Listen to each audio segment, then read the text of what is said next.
Palakkad മലമ്പുഴയിൽ railway line മുറിച്ചു കടക്കുന്നതിനിടെ പരിക്കേറ്റ ആനയുടെ നില ഗുരുതരം. ആനയെ എഴുന്നേൽപ്പിക്കാനുള്ള ശ്രമം പരാജയപ്പെട്ടു. മതിയായ ചികിത്സ ലഭ്യമാക്കണമെന്നാവശ്യപ്പെട്ട് ആനപ്രേമി സംഘം വനമന്ത്രിക്ക് പരാതി നൽകുകയും ചെയ്തിട്ടുണ്ട്. ഗോകുൽ VS വിവരങ്ങളുമായി ചേരുകയാണ്. ഗോകുൽ, നിലവിലിപ്പോൾ ആനയുടെ ആരോഗ്യനില എങ്ങനെയുണ്ട്? നേരത്തെ ആദ്യം തന്നെ ആന ഇങ്ങനെ ട്രെയിൻ ഇടിച്ചിട്ടില്ല എന്ന് പോലുമുള്ള ഒരു നിഗമനമൊക്കെ ഉണ്ടായിരുന്നു വനവകുപ്പ് സർജന്റെ ഭാഗത്തു നിന്നും. എന്തായിരുന്നു അങ്ങനെ ഒരു വീഴ്ച, എന്തായിരുന്നു സംഭവിച്ചത്? ആനയുടെ നില എങ്ങനെയാണ് ഇപ്പോൾ? പക്ഷേ ഇപ്പോഴും ട്രെയിൻ ഇടിക്കാനുള്ള സാധ്യത ഇല്ല എന്നുള്ളതാണ് വനം വകുപ്പിന്റെ ഒരു നിരീക്ഷണം. കാരണം ട്രെയിൻ ഇടിച്ചിട്ടുണ്ടെങ്കിൽ കാലിന് പൊട്ടലോ ഇതിൽ കൂടുതൽ പരിക്കോ ഉണ്ടാകാനുള്ള ഒരു സാധ്യതയുണ്ട്. പക്ഷെ അത് നിലവിലില്ല. ഇത്രയും സമയം ആന അതിജീവിച്ചു എന്നുള്ളതാണ് മറ്റൊരു പ്രധാനപ്പെട്ട കാര്യം. പക്ഷെ ആനയുടെ പിൻകാലിലെ കുഴ തെറ്റിയിട്ടുണ്ട്. അതാണ് ആനയുടെ നില ഗുരുതരമാക്കി തുടരുന്നത്. ആനയെ എഴുന്നേൽപ്പിച്ചു നിർത്താനുള്ള ശ്രമങ്ങൾ പരാജയപ്പെടുകയാണ്. അങ്ങനെ ആനയെ എഴുന്നേൽപ്പിച്ചു നിൽക്കാൻ കഴിയാത്തതുകൊണ്ട് തന്നെ ആനയുടെ സ്ഥിതി ആശങ്കാജനകമാണെന്നാണ് വനം വകുപ്പ് പറയുന്നത്. ഭക്ഷണവും മറ്റ് മരുന്നുകളും നൽകുന്നുണ്ട്. പക്ഷേ ആന സ്വയം നിന്നാൽ മാത്രമേ ആനയെ രക്ഷപ്പെടുത്തുക എന്നുള്ള ഒരു ദൗത്യത്തിന് ഒരു പ്രതീക്ഷ ഉണ്ടാവുകയുള്ളൂ. പക്ഷെ ആന ഇപ്പോഴും കിടപ്പിലാണ് എന്നുള്ളതാണ് ഏറ്റവും ദൗർഭാഗ്യകരമായ കാര്യം. കാടിനുള്ളിലെ കേന്ദ്രത്തിൽ തന്നെയാണ് ആനയെ ഇപ്പോൾ സംരക്ഷിച്ചുകൊണ്ടിരിക്കുന്നത്. വനം വകുപ്പ് മരുന്നും മറ്റ് ചികിത്സകളും നൽകുന്നുണ്ട്.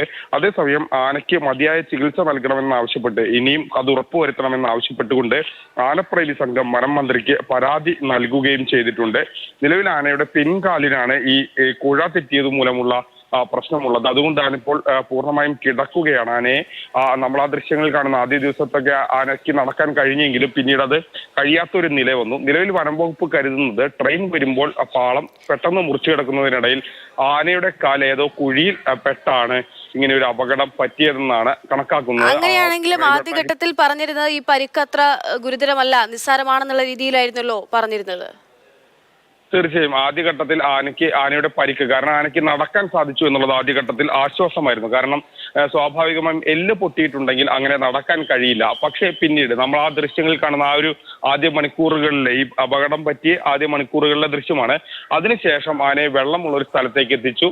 അവിടെ നിന്ന് വെള്ളം നൽകി അവിടെ നിൽക്കുന്നതിനിടെയാണ് പിന്നീട് ആനയ്ക്ക് ഇങ്ങനെ നടക്കുകയാണെങ്കിൽ മറ്റു പ്രശ്നങ്ങളൊന്നുമില്ല ആയിരുന്നു വനം വകുപ്പിന്റെ ഒരു നിരീക്ഷണം. പക്ഷെ അവിടെ നിന്ന് പിന്നീട് ആന പെട്ടെന്ന് ക്ഷീണിതനാവുകയായിരുന്നു. അപ്പോൾ തന്നെ ഒരുപക്ഷെ ഈ രോഗം കൂടാനുള്ള സാധ്യത കണക്കിലെടുത്ത് അന്നുച്ചയ്ക്ക് തന്നെ മരുന്നുകളും മറ്റ് ഭക്ഷണങ്ങളൊക്കെ തന്നെ വനം വകുപ്പ് എത്തിച്ചു നൽകിയിരുന്നു. പക്ഷെ ഇതൊക്കെ നൽകുന്നതിനിടയിൽ ആന കിടപ്പായി. ആനയ്ക്ക് നടക്കാൻ കഴിയാത്തൊരു സ്ഥിതി വന്നു. ആ വീണ സ്ഥലത്ത് ആ കാടിനുള്ളിൽ തന്നെ ആനയെ സംരക്ഷിക്കുകയാണ് പിന്നീട് ചെയ്തത്. അവിടെ നിന്ന് കൂടുതൽ മരുന്നുകളും മറ്റു കാര്യങ്ങളൊക്കെ നൽകി. അപ്പോഴാണ് പിൻകാലിലെ കുഴ തെറ്റിയിട്ടുള്ള കാര്യം മനസ്സിലായത്. പക്ഷേ ആനയ്ക്കിങ്ങനെ ഇത്തരം വലിയ അപകടമാണെങ്കിൽ ഒരുപക്ഷെ ആനയ്ക്ക് നടക്കാൻ കഴിയില്ല അതിനുള്ള സാധ്യതയില്ല എന്നുള്ളതായിരുന്നു വനം വകുപ്പിന്റെ ഒരു വിലയിരുത്തൽ. പക്ഷേ പിന്നീട് ഈ വീണ് കിടക്കുന്ന ആനയുടെ കൂടുതൽ അടുത്തേക്കൊക്കെ നമുക്ക് ചെല്ലാൻ കഴിഞ്ഞത്, ഈ വനം വകുപ്പിനടക്കം ചെല്ലാൻ കഴിഞ്ഞത് ആനയുടെ ഈ ആന ഇങ്ങനെ വെള്ളം എത്തുന്ന അല്ലെങ്കിൽ വെള്ളം കിട്ടുന്ന ഒരു സ്ഥലത്തേക്ക് എത്തിയതിനു ശേഷമാണ്. അപ്പോഴാണ് മനസ്സിലായത് ആനയുടെ പിൻകാലിലെ കുഴ തെറ്റിയിട്ടുണ്ട്. അതാണ് ഈ ഒരു അപകടം ഗുരുതരമാക്കുന്നത്, അല്ലെങ്കിൽ ആനയുടെ പരിക്ക് ഗുരുതരമാക്കുന്നതെന്ന് മനസ്സിലാക്കാൻ കഴിഞ്ഞു. അതിനുശേഷം മറ്റ് മരുന്നുകൾ കൂടുതൽ ആനയ്ക്ക് ആവശ്യമായ ആനയുടെ ജീവൻ നിലനിർത്തുന്നതിന് വേണ്ട മരുന്നുകളും മറ്റു കാര്യങ്ങളും നൽകുന്നുണ്ട്.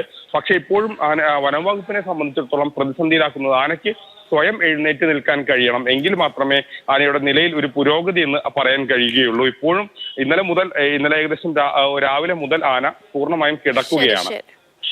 ഗോകുൽ VS ആണ് വിവരങ്ങൾ നൽകുന്നത്. എന്തായാലും ആനയുടെ നില ഗുരുതരമാണെന്നുള്ള റിപ്പോർട്ടാണ് ഇപ്പോൾ നമുക്ക് ലഭ്യമായിക്കൊണ്ടിരിക്കുന്നത്. മാറ്റമൊന്നുമില്ലാതെ തുടരുന്നു എന്നുള്ളതാണ്.